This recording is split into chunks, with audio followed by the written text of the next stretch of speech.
I want to thank the Hudson Institute, the National Security Institute, and the International Republican Institute for co-hosting today's event and inviting me to address this pressing issue. I'm especially proud to be here because the Hudson Institute, the International Republican Institute, Dr. Twining, Dr. Yu, and I are all on the PRC's absurd sanction list. But I have to make a clarification here. The PRC got me wrong. I've been advocating for the maintenance of the cross-strait status quo, not what the PRC has accused me of. But I still consider it to be a badge of honor and a certificate of standing up for the values we all believe in. The PRC has a long history of attempting to silence voices of critiques and opposition, both domestic and abroad.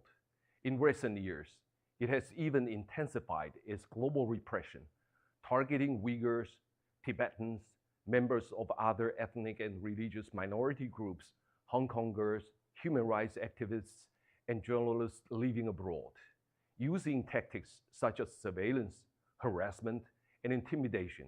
It has created an environment where many fear exercising their freedom of speech and other basic rights.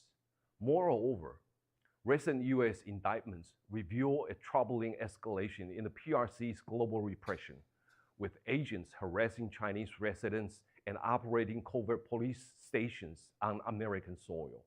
This marks a new and alarming level of overreach. For decades, especially in recent years, the PRC has constantly threatened the people of Taiwan by means of economic coercion, diplomatic isolation, and gray zone tactics in an attempt to unilaterally undermine the status quo, jeopardizing the peace and stability of the Indo-Pacific region.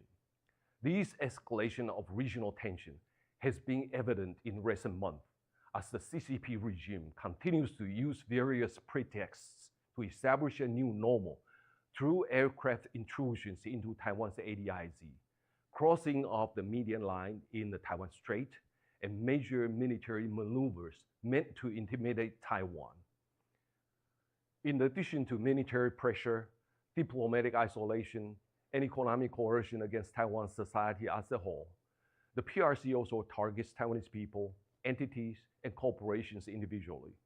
Since 2021, it has been imposing sanctions on top Taiwanese officials, lawmakers, business owners, and political commentators whom it falsely accuses of being Taiwan independent separatists or spreading disinformation.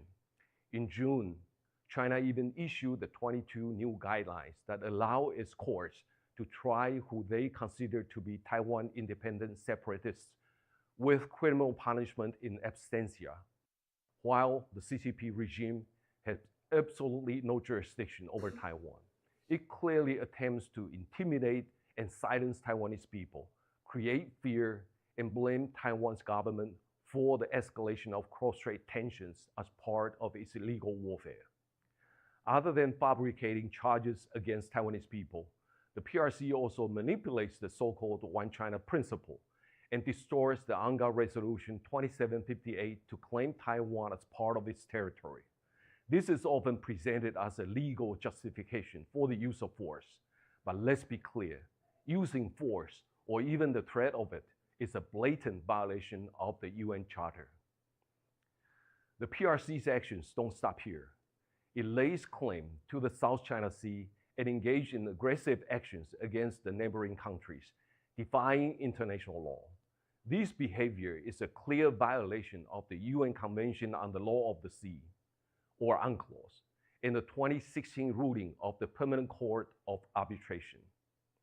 Additionally, it also issued Decree No. 3 of the Coast Guard Law to go against all countries on the first island chain, further undermining their sovereign rights. So I ask, what limits will the PRC respect in its pursuit to impose its will and disregard the rights of others? Moreover, the PRC's global repression could have far-reaching chilling effects on universal rights to freedom of speech, association, and assembly in the free world, where people have been targeted or fear that they too could be next.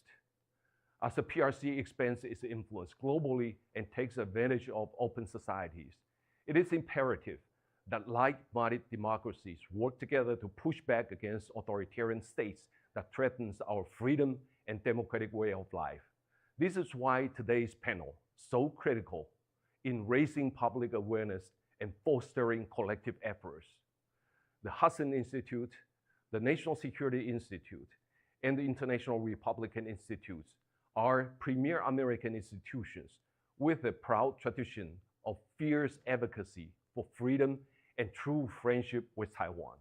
Please let me congratulate you to have a great event and thank you for the tremendous work you do. Thank you.